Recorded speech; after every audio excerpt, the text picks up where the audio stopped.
नमस्कार, आप सभी का स्वागत हमारे खास कार्यक्रम विचार विमर्श में। मैं हूं मुकुल शर्मा। विचार विमर्श में हम हर बार आपके लिए लेकर आते हैं एक ऐसा विषय जो जुड़ा है हमारे किसानों से, जिसमें किसान हित की बात कही जाती है। किस तरीके से हमारे जो कृषि वैज्ञानिक हैं वो लगातार प्रयास कर रहे हैं उनके हितों को देखते हुए, और खासतौर से हमारी सरकार की अगर बात की जाए, कौन कौन सी योजनाएं जो हैं वो लाई जा रही हैं और कैसे उनका क्रियान्वयन होता है। और आज के विषय की अगर हम यहाँ बात करें, हमारा आज का विषय है उम्मीदों की फसल। उम्मीदों की फसल अगर विषय की हम यहाँ बात करते हैं, क्योंकि अगर आपको पता है कृषि मंत्रालय ने खरीफ सीजन के लिए पहला अग्रिम अनुमान जो है वो जारी कर दिया। उसके जो आंकड़े हैं बेहद ही सकारात्मक हैं। इस बार रिकॉर्ड पैदावार का अनुमान जताया गया है। फिर चाहे हम धान की बात करते हैं, दलहन की बात करते हैं, तो यहाँ पर इस बार रिकॉर्ड पैदावार होगी, बम्पर पैदावार की उम्मीद है। और भी कुछ इससे जुड़े खास पहलू हैं जिन पर आज हम विचार विमर्श करेंगे। लेकिन आइए पहले एक रिपोर्ट देख लेते हैं, उसके बाद बढ़ते हैं आगे। खरीफ सीजन 2016-17 न केवल किसानों बल्कि देश के लिए कई मायनों में खास होने जा रहा है। एक तो इस बार खाद्यान्न की रिकॉर्ड पैदावार होगी, तो दूसरे दलहन की पैदावार भी पिछले कई सालों की तुलना में इस बार बम्पर होने की उम्मीद है। हाल ही में कृषि मंत्रालय ने खरीफ सीजन की पैदावार का पहला अग्रिम अनुमान जारी किया है। इसके मुताबिक खाद्यान्न की पैदावार 13 करोड़ 50 लाख टन हो सकती है, जो कि पिछले साल की तुलना में 9% ज्यादा है। देश के कृषि एवं किसान कल्याण मंत्री राधा मोहन सिंह ने भी इस बात की जानकारी दी कि इस साल का खाद्यान्न उत्पादन साल 2011-12 के 13 करोड़ 13 लाख टन के रिकॉर्ड उत्पादन से भी 3.7% ज्यादा ही है। यानी 2016-17 में देश रिकॉर्ड खाद्यान्न उत्पादन का गवाह बनेगा।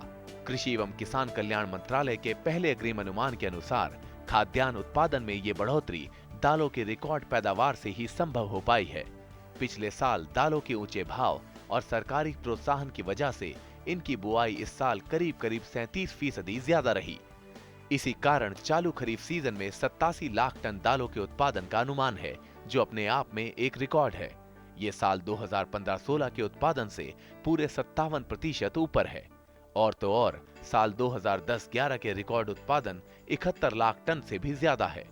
दालों में अरहर दाल का उत्पादन 42,90,000 टन और उड़द दाल का उत्पादन 20,10,000 टन रहने की संभावना जताई गई है। सरकारी अनुमान के अनुसार मुख्य खरीफ फसल धान का उत्पादन 9 करोड़ 39 लाख टन होने की संभावना है। ये अभी तक का रिकॉर्ड उत्पादन होगा। इससे पहले साल 2011-12 में 9 करोड़ 28 लाख टन धान का उत्पादन हुआ था। मोटे अनाजों की बात करें तो इस बार इनका उत्पादन करीब 3 करोड़ 24 लाख टन रह सकता है, जबकि पिछले साल ये 2 करोड़ 71 लाख टन ही रहा था। वहीं चालू खरीफ सीजन में 2 करोड़ 33 लाख 60 हजार टन तिलहनी फसलों के उत्पादन का अनुमान लगाया गया है, जबकि पिछले साल ये 1 करोड़ 65 लाख 90 हजार टन ही रहा था। इस साल तिलहनी फसलों में 1 करोड़ 42 लाख 20 हजार टन सोयाबीन का उत्पादन होने का अनुमान लगाया गया है, जो कि पिछले साल 85 लाख 90 हजार टन ही रहा था। सरकार ने फसल वर्ष 2016-17 में 27 करोड़ टन खाद्यान्न का लक्ष्य रखा है। देश में इससे पहले साल 2013-14 में रिकॉर्ड 26 करोड़ 50 लाख टन खाद्यान्न का उत्पादन हुआ था।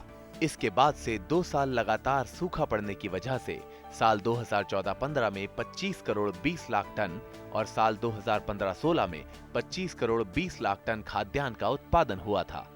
नकदी फसल गन्ने का उत्पादन 30 करोड़ 50 लाख टन होने का अनुमान है, जो कि पिछले साल की तुलना में 13% कम है। बावजूद इसके खरीफ की फसलों का बेहतर उत्पादन अनुमान अच्छे मानसून की तो गवाही दे ही रहा है।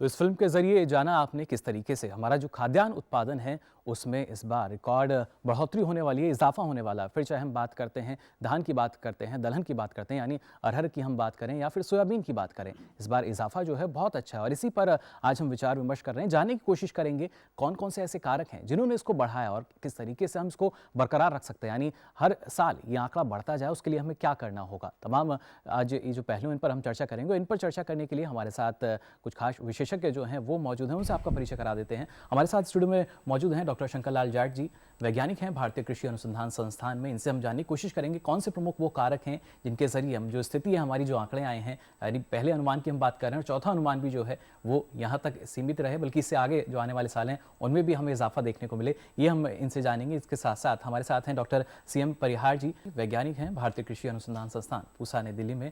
इनसे भी हम जानने की कोशिश करेंगे कौन कौन से प्रमुख कारक रहे हैं, फिर चाहे बात तकनीकी की जाए या शोध की जाए, जो हमारे कृषि वैज्ञानिक लगातार कर रहे हैं। और जो आंकड़ा इस बार बढ़ा हुआ है, उम्मीद हम यही कर रहे हैं कि आंकड़ा बरकरार रहे, बढ़ता रहे और हमारे जो किसान हैं उनको और भी फायदा पहुंचे। बात अगर की जाती है, क्योंकि उत्पादन जो है ये हमारा बढ़ जाएगा, लेकिन उत्पादन बढ़ के जब बाजार में पहुंचता है तो हमारे साथ बाजार के जानकार यानी कॉमोडिटी एक्सपर्ट निर्मल तिवारी भी यहाँ मौजूद हैं। आप सभी का बहुत बहुत स्वागत हमारे आज के कार्यक्रम में।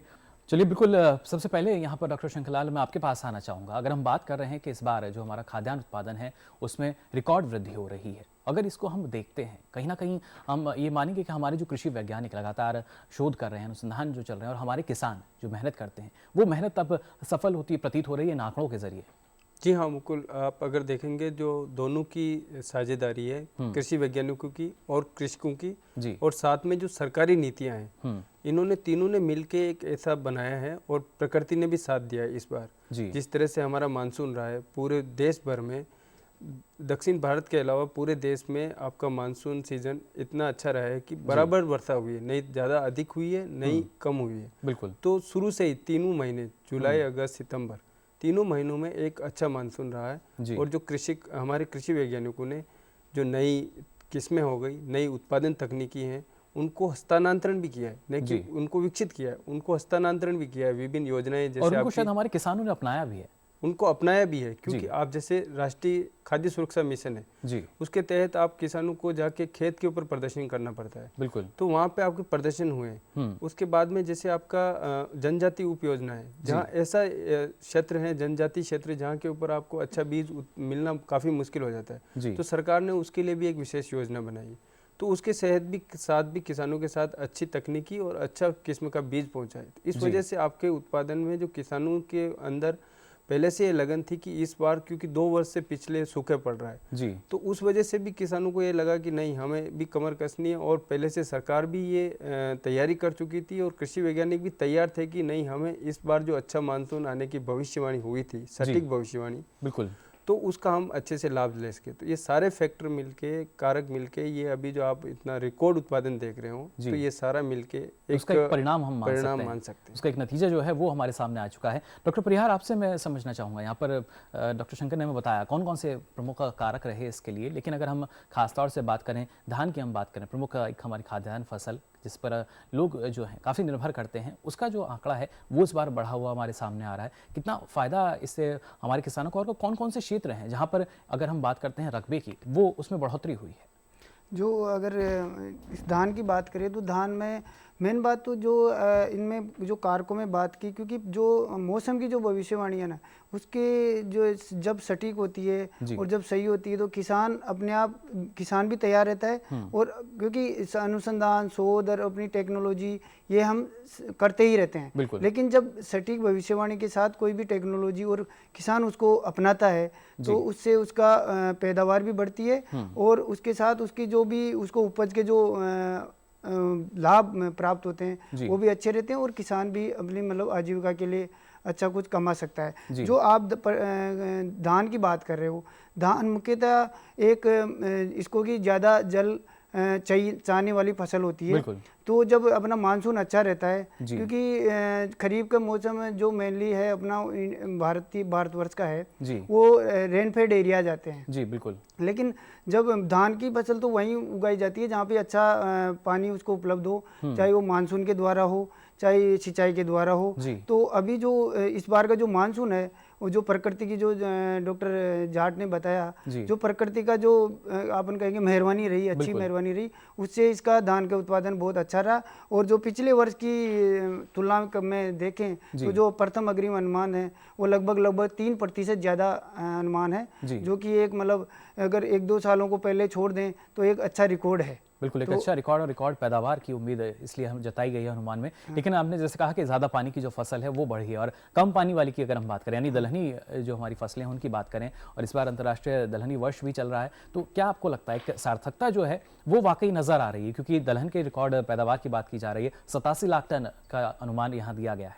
हाँ, दलहन की जो फसलें हैं वो मेनली जो आपने बात की, जो अंतर्राष्ट्रीय दलहन वर्ष जो इस साल है और जो भारत सरकार ने जो जो नीतियां अपनाई है, चाहे वो खाद्य सुरक्षा मिशन के तहत हो, उन्हें किसानों को इससे क्या, एक तो बहुत अच्छा क्वालिटी का इनको सीड बीज उपलब्ध कराया गया है टाइमली, और एक दूसरा जो दलहन फसलों के जो उत्पादन में वृद्धि होने के का मुख्य जो कारक है वो है इसके एरिया, उत्पादन एरिया में वृद्धि। वो लगभग 40% वृद्धि हुई है, जो कि लगभग 4 मिलियन हेक्टेयर की वृद्धि हुई है इसके उत्पादन एरिया में। बिल्कुल जो दलहनी फसलों की अगर बात करें, और उसका जो अल्टीमेट जो उत्पाद मिला वो 57% अधिक उत्पादन के ज़्यादा है पिछले वर्ष की तुलना में, जिससे कि और इसकी कोई और भी जो होती है जैसे कि एमएसपी वगैरह है, उनके बारे में जो दूसरे एक्सपर्ट वो शायद अच्छे से डिस्कस करेंगे, जो भी एक मुख्य कारक रहता है। वो भी एक कारक रहे हैं। एमएसपी का आपने यहाँ जिक्र किया और हमारे साथ बाजार के जानकार जो हैं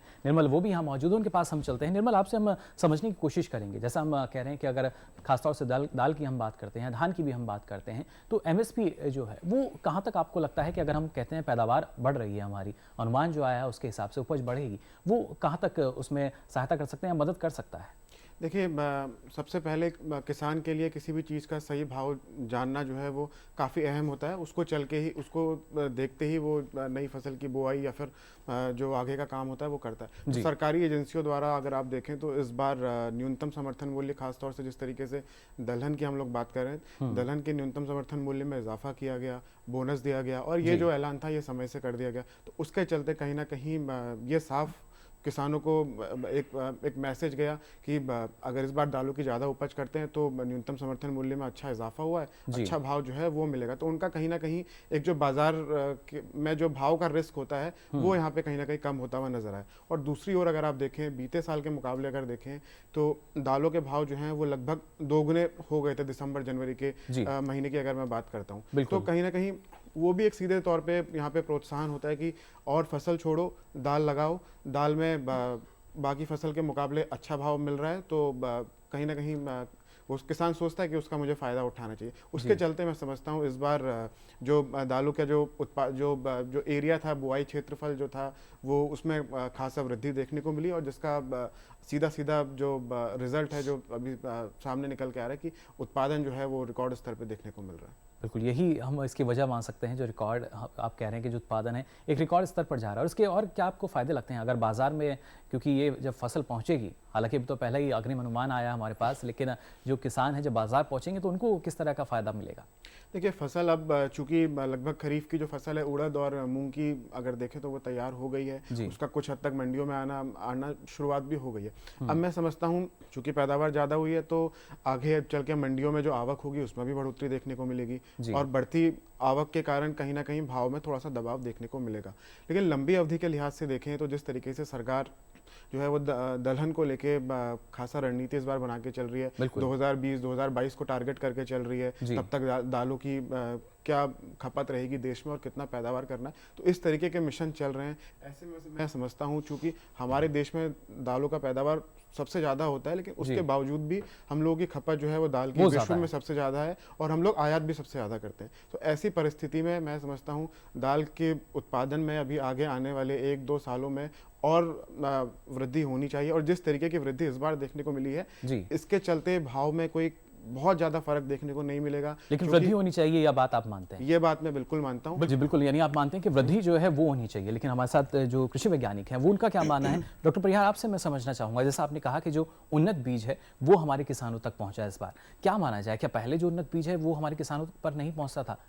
नहीं, ऐसी बात नहीं है कि पहले नहीं पहुंचता था, पहले भी उन्नत बीज किसानों के लिए अवेलेबल होता था और पहुंचता था, लेकिन इस बार जो अंतर्राष्ट्रीय दलहन वर्ष जो मनाया गया है और उसके रूप से और जो भारत सरकार ने जो कि एक मतलब जिसको एग्रेसिव कैंपेनिंग कह सकते हैं, वो पूरी सक्रियता के साथ में जिस प्रकार से उसको इम्प्लीमेंट करने के लिए जो भरसक कोशिश की, उसमें भारत सरकार की जो भी पॉलिसीज हैं तथा किसानों जो शोध करता है, वैज्ञानिक है, उनके भी जो अथक प्रयास हैं और फिर फार्मर को भी उसको अडोप्ट करने के लिए जो रेडी था वो चीज़ें, क्योंकि ये पिछले जो 2 सालों से जो ड्रोट मतलब जो सूखा रहा उससे किसान को बहुत कुछ मतलब अच्छा उत्पादन नहीं हुआ और आप कह सकते हैं कि नुकसान ही रहा। तो इससे किसान को, क्योंकि जो अच्छे अनुमान मानसून के हो गए थे, तो इससे सब प्रकार से सब लोग रेडी थे, जिससे कि एक मेन और कारक रहा जो कि जो मेन इकोनॉमिक प्लेयर थे जो कि दलहन नहीं लगाते थे और जो इकोनॉमिक फार्मर जिनको कहते हैं, जो वो भी इस बार दलहन उत्पादन के लिए लगाया है और उन्होंने भी दलहन का उत्पादन करने के लिए प्रयास किया है। बिल्कुल, तो हम कह सकते हैं कि सबका एक साझेदारी जो है वो यहाँ देखने को मिल रही है। और डॉक्टर शंकर, जैसा आप कह रहे थे, साझेदारी रहती है, चाहे कृषि वैज्ञानिकों को हो, किसान की हो, लेकिन जहाँ तक बात आती है खाद्य सुरक्षा की, तो खाद्य सुरक्षा को देखते हुए इस तरह के जो आंकड़े हैं बेहद ज़रूरी हैं, शायद जो अब से पहले नहीं आए थे हमारे पास। नहीं, ये बहुत ही अच्छे संकेत हैं। और दलहन उत्पादन, क्योंकि आप जानते हैं इनमें प्रोटीन होती है, तरह तरह के विटामिन होते हैं जी, और इनकी कमी अपने देश में हमेशा से रही है और हमारा देश हमेशा से 3 से 4 मिलियन टन दलहन मंगवा रहा है। जैसे निर्मल जी भी कह रहे थे कि हमें बाहर से मंगवाना पड़ता है, हम सबसे ज़्यादा पैदा भी करते हैं, सबसे ज़्यादा खाते भी हैं जी, ठीक है। तो इस तरह से हमारी जो खाद्य सुरक्षा है और पोषण सुरक्षा, खाद्य सुरक्षा के साथ जो हमारी पोषण सुरक्षा है, क्योंकि खाद्यान्न तो हमारे देश में अभी उपलब्ध अच्छा है, लेकिन उसकी जो पोषण सुरक्षा, जो आपकी न्यूट्रिशनल क्वालिटी, जिससे आपकी पूरे लोगों की जो चाहे बच्चा बूढ़ा जवान जो भी है उनकी ग्रोथ, जो आपकी वृद्धि है वो अच्छी होती है, मानसिक हो चाहे शारीरिक वृद्धि, तो आपकी जो जनरेशन की जो पीढ़ियों की जो आपकी गुणवत्ता है उसको बढ़ाने के लिए आपको ये दलहन के जो उत्पादन बढ़ने के जो संकेत है ना, ये बहुत बेहद ज़्यादा जरूरी है। अगर हम बाहर से भी मंगवाते हैं, लेकिन जो अपने देश में जो पैदा होता है और उसका एक अलग ही वो स्वाद रहता है जी, और हर आदमी की इच्छा होती है कि जो अपने देश में पैदा होता है, हम स्वाद के साथ साथ गुणवत्ता जो बात है वो रहती है जी। तो ये एक अच्छे संकेत है कि जो हमारी दलहन है, मुख्यतः इन अनुमानों में सबसे ज्यादा मुझे अच्छे अनुमान लग रहे हैं ये दलहनों के जी। तो ये हमारे यहाँ लगातार अच्छे चलते रहे, इसके लिए हमारी सरकार को और भी ज़्यादा जैसे पॉलिसी सपोर्ट कर सके, चाहे आप पैसे न्यूनतम समर्थन मूल्य को अच्छे से लागू करके, चाहे और कोई ऐसी मैकेनिज्म लगाई जाए जिससे ये जो हमारा एक दलहन का उत्पादन बढ़ाने का जो कैंपेन है जी सरकार का, वो लगातार आगे बढ़ता जाए, ताकि हमारी खाद्य एवं पोषण सुरक्षा के ऊपर एक अच्छा बिल्कुल। और उसके साथ साथ जैसा आपने कहा कि खाद्य सुरक्षा तो होगी, उसके साथ साथ जो हमारी पोषक सुरक्षा है उस पर भी असर पड़ेगा और मुद्रा सुरक्षा भी जाहिर तौर पर होगी, क्योंकि आयात जब हम करते हैं तो वहाँ भी हमें खर्चा यहाँ करना पड़ता है, लेकिन इसी को अगर हम देखें तो लागत देखिए कितनी कम हो जाएगी। फिर अगर हम चाहे दलहन की बात करते हैं, क्योंकि जितनी मांग है, खपत है, एक बीच का जो अंतर है उसको पाटने की कोशिश की जा रही है। और ये सिर्फ जो रिकॉर्ड पैदावार हमारे सामने जो अनुमान आया है सिर्फ दलहन में नहीं है, बल्कि मोटे अनाज की बात की जाए, धान की बात की जाए, तो वहाँ भी ये एक बढ़ोतरी जो है नजर आ रही है। लेकिन इससे जुड़े कोई और पहलू हैं, इन पर भी आगे हम चर्चा करेंगे विचार विमर्श में, लेकिन यहाँ रुक रहे हैं एक छोटे से ब्रेक के लिए, जल्द हाजिर होंगे। आस्था के सागर में हो जाएं सराबोर, प्रभु की अनुकंपा से बंधे जीवन की डोर, सफल और सार्थक बनाएं अपना जीवन, आशा और विश्वास जगाए जीवन दर्शन, रोजाना सुबह 6 बजे। हर गांव पर नजर, हर तकनीक पर पकड़, खबर मौसम की हो या हो हाट बाजार, दिखाएंगे देश की प्रमुख हलचल और खेती किसानी से जुड़ी हर बात। देखिए किसान समाचार रोजाना दोपहर 1:30 पर और शाम 7 बजे।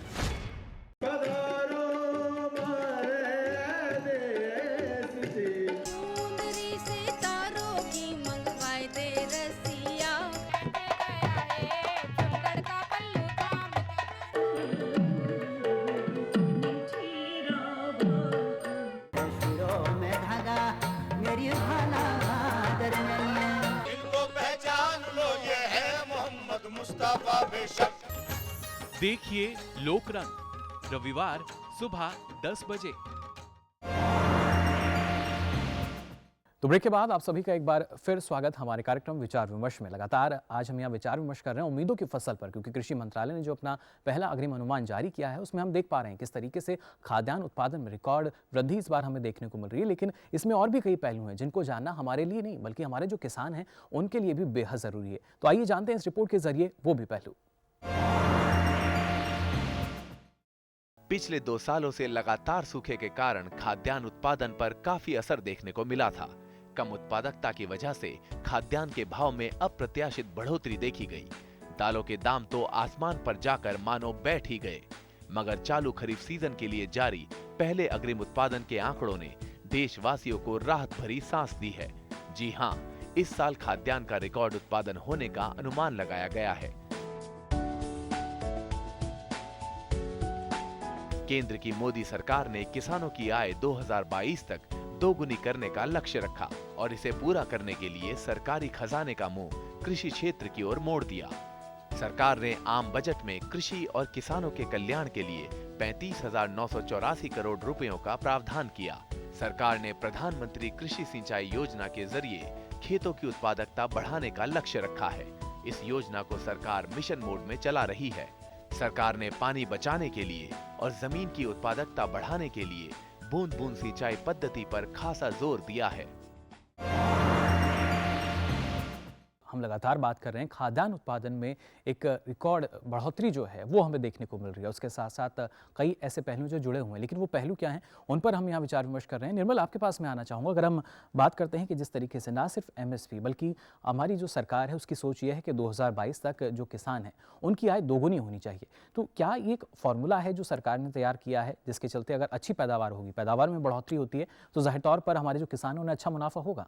देखिए, अभी तक अगर आप देखें तो जो इससे पहले की जो भी रणनीतियाँ बनती थी उसमें उत्पादन को बढ़ाने के लिए जोर दिया जाता था। अच्छे बीज या फर्टिलाइज़र किसानों को मुहैया कराना, ये सब चीज़ों पे ज़्यादा जोर दिया जाता था। इस सरकार ने एक नई दिशा को यहाँ पे इस नई दिशा में मोड़ दिया है। अगर आप देखें तो राष्ट्रीय कृषि बाजार की शुरुआत की गई है, जिसके चलते जो किसान के पास जो उत्पादन होता है, जो उपज होता है, अब तक उसके पास यही रिस्क रहता था कि उस उपज को वो कहाँ बेचे और उसे बाजार में क्या भाव मिलेगा, क्योंकि जो न्यूनतम समर्थन मूल्य है उस पर तो सरकारी एजेंसियों द्वारा खरीदारी की जाती है।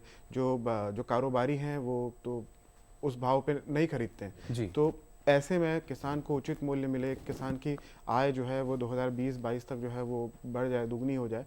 इस नक्शे कदम पे चलते हुए सरकार ने राष्ट्रीय कृषि बाजार की जो शुरुआत की है, मैं समझता हूँ ये एक बहुत ऐतिहासिक कदम है। और उसके अलावा अगर आप देखें तो अब जैसे पहले जो सरकारी एजेंसियों द्वारा जो खरीदारी की जाती थी वो मुख्य तौर पे अनाजों की खरीदारी जो है वो एफसीआई के द्वारा की जाती थी, और जितनी सरकारी गोदामों पे या खाद्य सुरक्षा को, हम ये कह सकते हैं जो बाजार है वो किसानों के पास पहुंच गया है, इसलिए जो बढ़ोतरी है शायद उसके अनुमान हमारे पास आने लगे हैं। यहाँ पर डॉक्टर शंकरलाल, आपसे भी मैं जानना चाहूँगा, क्या ये एक वजह रहती है कि अगर जो बाजार है, यानी उत्पादन तो हमने कर लिया लेकिन जो बाजार है वो नहीं मिल पाता, इसलिए यही शायद सोच के जो किसान हैं वो फिर ज़्यादा उत्पादन नहीं ले पाते, चाहे दलहन की बात की जाए या कुछ और भी ऐसी फसलें हैं, नकदी फसलें हैं, व्यावसायिक फसलें हैं? जी, ऐसा है। जैसे आप कह रहे हैं कि और भी जैसे कारण है, जैसे इनका जो फसल कटाई के बाद जो हानियाँ होती है वो आपके अपने देश में देते हैं 92,000 करोड़ रुपए की हानि होती है। तो अगर इस हानि को कम किया जाए, जैसे किसानों के पास पूरी जो कंप्लीट वैल्यू चेन होती है, जहाँ से किसान के उत्पादन से लेकर कंज्यूमर के खाने तक, उसको अगर हम एड्रेस करें तो वो एड्रेस करने में, जैसे आप कह रहे हैं कि आप किसानों के लिए अच्छा से राष्ट्रीय कृषि बाजार दे दिया, ऐसी और कोई सुविधा हो गई, आप ट्रांसपोर्टेशन फैसिलिटी, जैसे आपका रोड है, ये भी एक बहुत महत्वपूर्ण है। अगर आपका रोड अच्छा है तो जो भी आपकी पेरिशेबल है, जो आपकी जल्दी से सड़ने वाली चीज़ें, उनको अच्छे से बाजार तक जल्दी से पहुंचाया जा सकता है। जी। फिर उसके बाद में जैसे आपने राष्ट्रीय भंडारण निगम जो है उनमें आपने बड़े बड़े वेयर हाउस बनाए, तो किसान अगर मार्केट में ज़्यादा गलत आ रहा है किसी वजह से, जैसे ज़्यादा उत्पादन हुआ, तो किसान कुछ समय के लिए उसमें स्टोर भी कर सकता है। जी। तो ऐसी कुछ सुविधाएं, आधारभूत सुविधाएं, उनका विकास किया जा रहा है।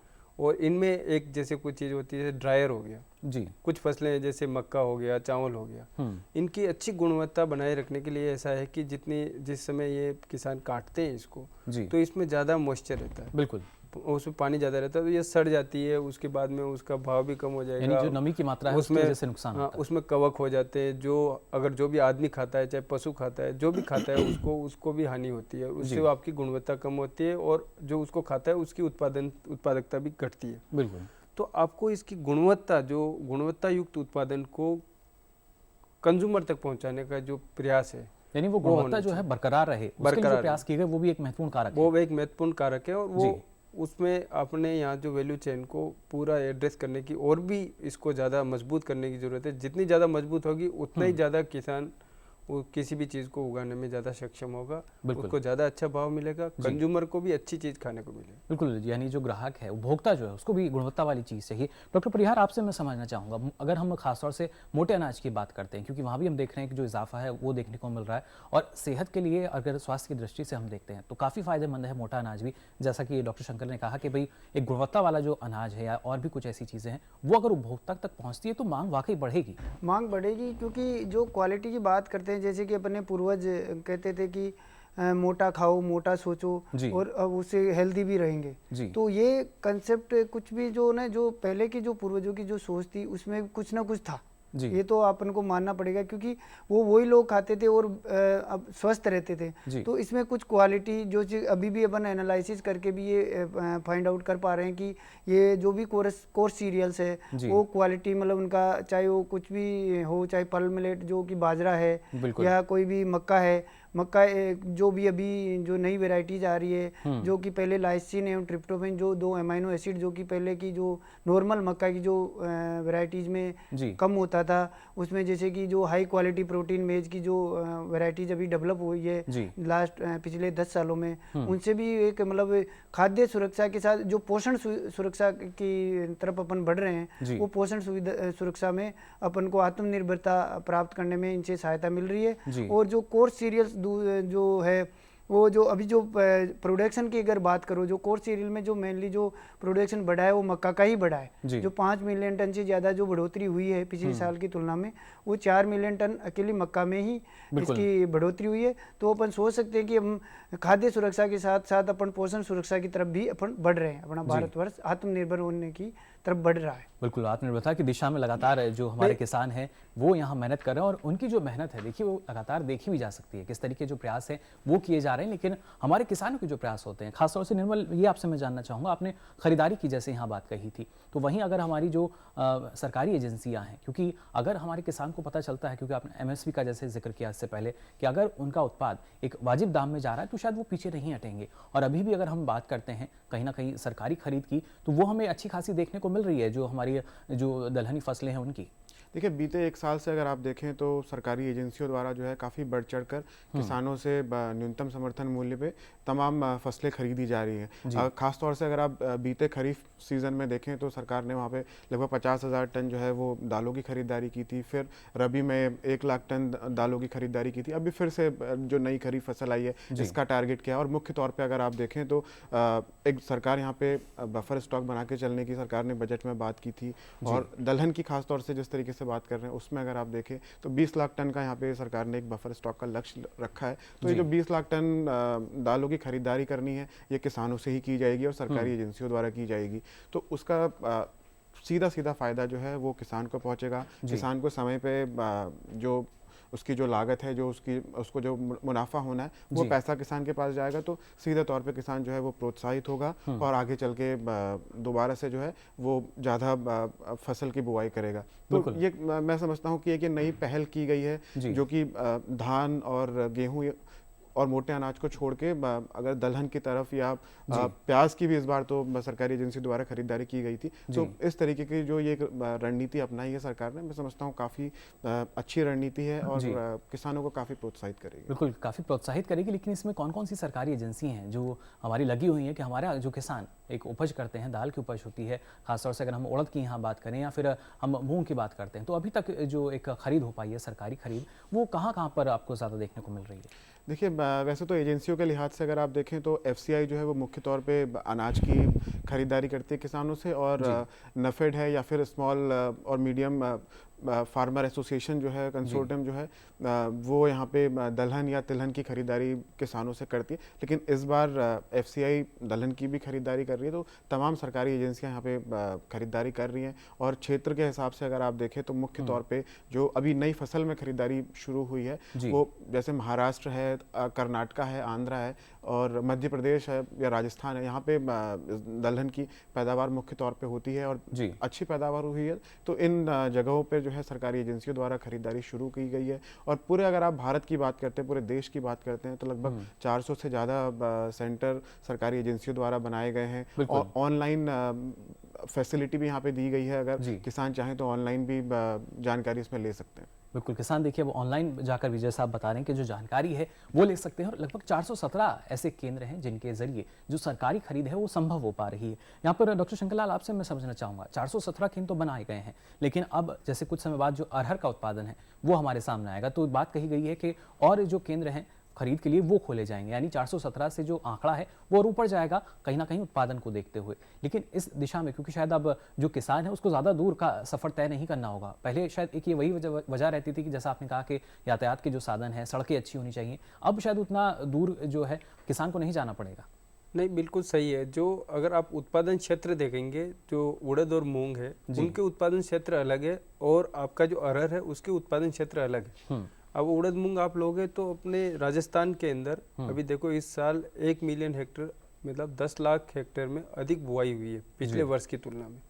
अब सरकार को जो भी उड़द मूंग खरीदेगी वहाँ पे तो अरहर नहीं होता। बिल्कुल, अगर किसान अरहर पैदा कर रहा है महाराष्ट्र में और कर्नाटक में और उत्तर प्रदेश में कर रहा है और वहाँ अगर अरहर का सरप्लस है, राजस्थान से लेकर राजस्थान में अगर अरहर लेके जाएगा किसान एफसीआई में बेचने के लिए या दूसरी कोई सरकारी एजेंसी में, तो देखिए उसके ऊपर यातायात के कितनी उसकी लागत आएगी जी। और पहला दूसरी बात, किसान इतना दूर जाने में उसको समय भी लगेगा, तो एक तो समय लगेगा, उसका पैसा लगेगा जी। तो ये सब लिए उसके बाद भी ये लगता है कि वहाँ पे फिर लगे सब वहाँ पहुँच गए एक ही जगह, तो अगर जितना आप ये डर रहता है कि वाजिब दाम मिल पाएगा या नहीं, जितना विकेंद्रीकरण करेंगे जी उतना अच्छा वाजिब दाम मिलेगा। विकेंद्रीकरण मतलब मेरा मतलब यह है कि पूरे देश में जगह जगह छोटे छोटे केंद्र खोले जाएं आपके उसके हिसाब से। जैसे अब की बार जैसे 6-6 लाख हेक्टेयर एरिया आपका कर्नाटक, आंध्र प्रदेश, तेलंगाना और क्या नाम है इसमें महाराष्ट्र और मध्य प्रदेश में बढ़ रहा है। राजस्थान में मैंने बताया 10 लाख हेक्टेयर बढ़ रहा है जी। तो ऐसे कुल मिला के आपका 40 लाख हेक्टेयर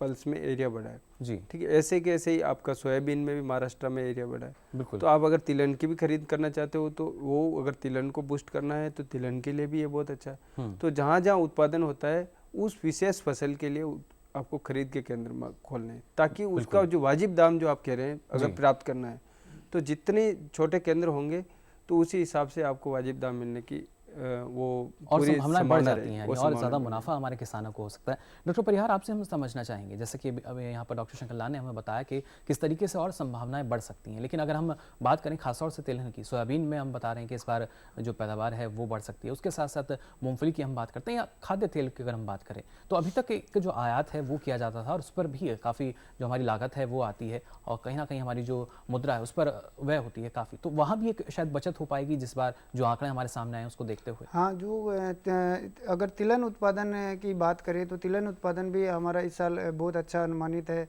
और लगभग पिछले साल की तुलना में 40% ज़्यादा की अनुमान लगाया गया है जो प्रथम अग्रिम अनुमान है। तो उसमें क्या है, अगर अपना खाद, क्योंकि जो खाद्य तेल है उसका जनरली क्या हम जो पाम ऑयल वगैरह वो यूज करते हैं और जो इंपोर्ट भी करते हैं, तो इसलिए अगर अपना खुद खाद्य तेल हम अच्छा उत्पादन कर पाएंगे, चाहे वो अभी सोयाबीन से हो या जो आप मूंगफली की बात कर रहे हो या रवि सीजन की जो भी कोई मस्टर्ड हो, उसमें अगर अच्छा उत्पादन मिलेगा तो अल्टीमेटली उसका जो उपलब्धता भी अच्छी होगी और उसको किसान को भी अच्छा फायदा मिलेगा। दूसरी में जो बात हुई, जो कि आप बात कर रहे थे कि जो विपणन से सुविधा, जो विपणन से जो कैसे इसको मतलब और अच्छा किया जा सकता है, जो कि राष्ट्रीय मार्केट जो की बात की बाजार, राष्ट्रीय बाजार, उसके मैं सोचता हूँ कि जैसे कि एक सीड विलेज कंसेप्ट होता है बीज उत्पादन के लिए, तो इसमें भी अगर ग्राम विपणन बाजार हो, जिसमें कि किसान ही बेचने वाला हो और किसान ही उसको खरीदने वाला भी हो,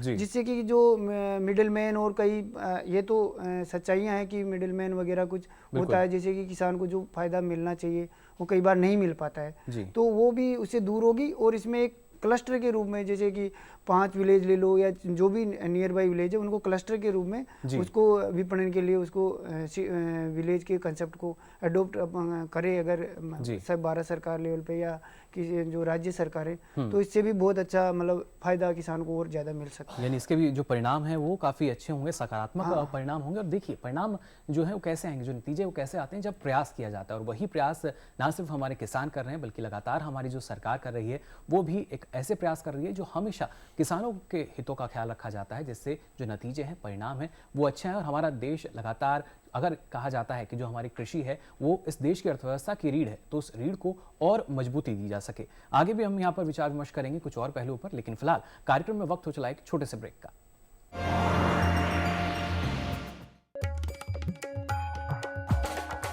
कब बढ़ेगा दलहन तिलहन का भाव? सब्जियां दिखाएंगी कब तक ताव? मसालों की मंडी में कैसी है बयार? कब गरमाएगा गेहूं का बाजार? कहां बिकेगा अच्छे भाव में धान? मंडी खबर में ऐसे हर सवाल पर ध्यान। सोमवार से शनिवार सुबह 8 बजे देखें दूरदर्शन किसान पर।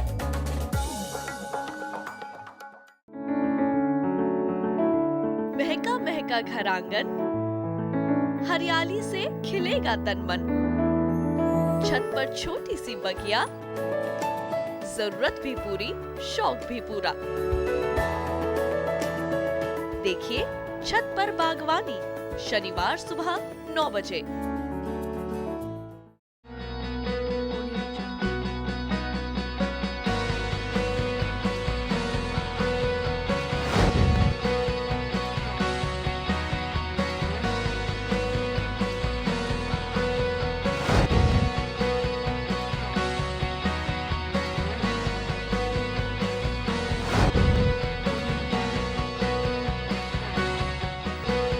देखिए कैसे हैं आप, रविवार दोपहर 3:30 पर।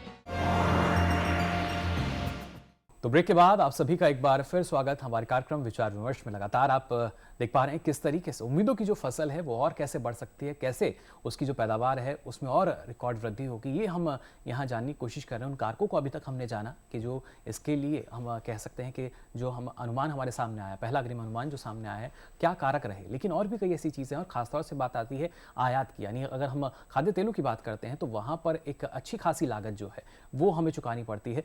निर्मल, आपसे मैं समझना चाहूँगा, अगर हम बात करते हैं कि जो जैसा कि अभी हमें यहाँ पर डॉक्टर परिहार ने बताया कि तिलहन को भी अगर हम देखते हैं तो वो एक खर्चा जो है वो हमारा काफ़ी हद तक कम हो जाएगा। लेकिन अगर हम अंतर्राष्ट्रीय बाजार की बात करते हैं, अगर हम आयात की बात करते हैं, तो आपको क्या लगता है कितना एक प्रतिशत है जिसको शायद हम बचा सकते हैं? देखिए, अभी जिस तरीके से हम लोग दलहन की बात कर रहे थे, मैं समझता हूँ उसी तर्ज पे तिलहन पे भी यहाँ पे ध्यान देने की खासा ज़रूरत है। क्योंकि अगर आप बीते 10 साल का अगर आंकड़ा उठा के देखें तो हमारे देश में तिलहन की उपज में लगभग 15% की बढ़ोतरी देखने को मिली है। लेकिन दूसरी ओर अगर आप देखें, जो आयात हम लोग करते हैं खाद्य तेलों का, उसमें लगभग 200% का इजाफा देखने को मिला है यही पिछले 10 सालों में। तो जहां हमारे उत्पादन में 15% की बढ़ोतरी हुई है, लेकिन खपत काफ़ी बढ़ गई है, तो आयात हमको काफ़ी करना पड़ रहा है। तो मैं समझता हूं इसको भी टारगेट करके, तिलहन को भी टारगेट करके आगे चल के तिलहन की उपज कैसे बढ़े, किसान ज़्यादा से ज़्यादा कैसे तिलहन की खेती करे और उसको अच्छा भाव मिले। जो पैसा हम दूसरे देश के किसान को दे रहे हैं वो पैसा क्यों ना हमारे देश के किसान को मिले। यानी जो आयात के आंकड़े उनको हमें कम करना होगा, जो पैदावार का आंकड़ा उसको बढ़ाना होगा, जैसे अभी आंकड़े हमारे सामने आए हैं। बिल्कुल, ये देखिए काफ़ी एक सकारात्मक चीज़ है जो आंकड़े हमारे पास मिले हैं, बढ़े हुए ये आंकड़े हैं और इनके ज़रिए हम कह रहे हैं कि पहला अग्रिम अनुमान ये है। लेकिन जब हम कहते हैं चौथा जो अनुमान होगा वो भी डॉक्टर शंकरलाल इसके आसपास रहता है, ज़्यादा कोई हम देखते हैं कि बदलाव नहीं आ पाता। लेकिन आपको क्या लगता है फिर इस जो अनुमान है ये हमें बरकरार रखना है, आंकड़े जो हैं वो ऐसे ही रहें बल्कि इससे और अच्छे हो सकें? आपको क्या लगता है इसके लिए और किस तरह के जो प्रयास हैं उनकी अभी ज़रूरत है?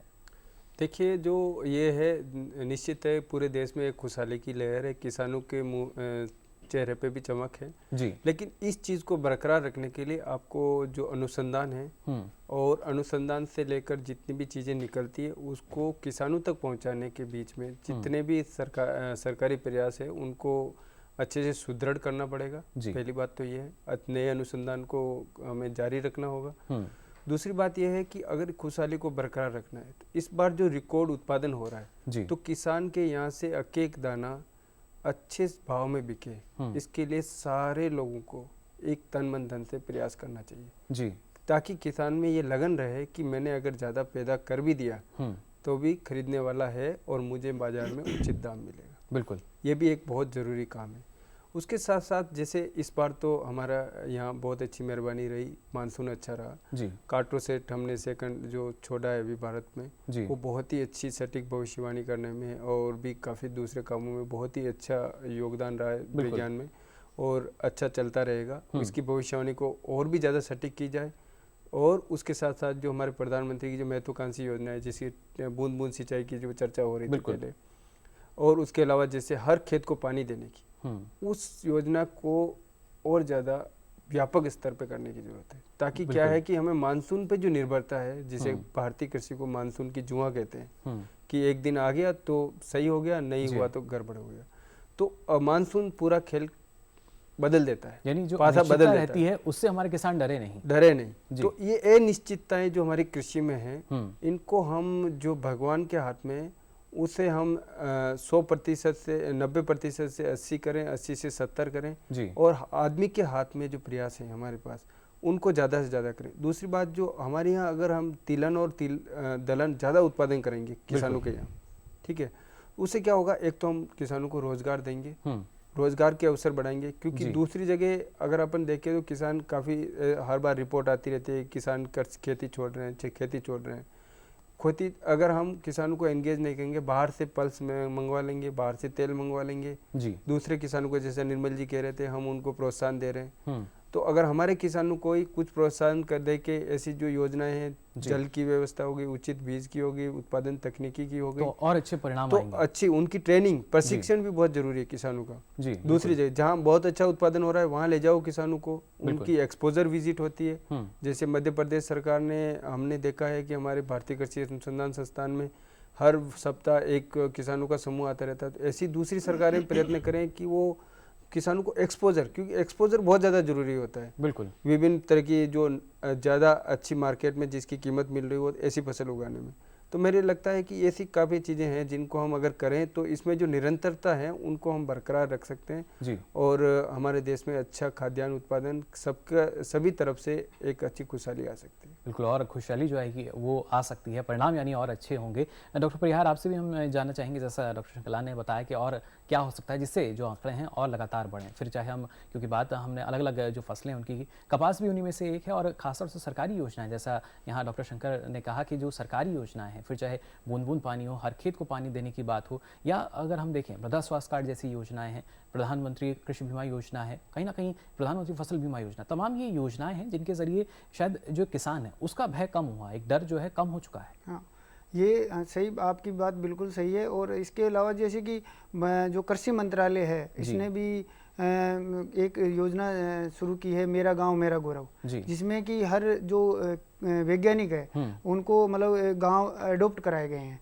जो गांव एक क्लस्टर में है, 4-5 गांव जो भी है ना, उसमें हर अलग अलग विषय के जो एक्सपर्ट है, वैज्ञानिक है, वो जाते हैं और उसे किसान के साथ उसका डायरेक्ट मतलब वार्तालाप होता है, जिससे कि किसान की क्या प्रॉब्लम आ रही है, किस समय क्या उसको प्रॉब्लम हो रही है और कब को फसल को क्या करना है उसको, जैसे कोई रोग आ गया, कोई अलग प्रकार की कोई उसमें कीट लग गया, या उसको कुछ और प्रॉब्लम आ रही है, सिंचाई में कोई उसके क्वालिटी, पानी की क्वालिटी में कोई प्रॉब्लम है, तो ये सब चीज़ें ना, क्योंकि डायरेक्ट अब वार्तालाप हो रही है, तो इससे कि जो अब नुकसान अब होने की संभावना है नहीं, जो अनुमान है, क्योंकि जब प्रकृति मेहरबान हो गई, प्रकृति का जो था रोल वो उसने अदा कर दिया, उसके बाद जो मानव का जो रोल है उसको हमको अच्छे से निभाना है।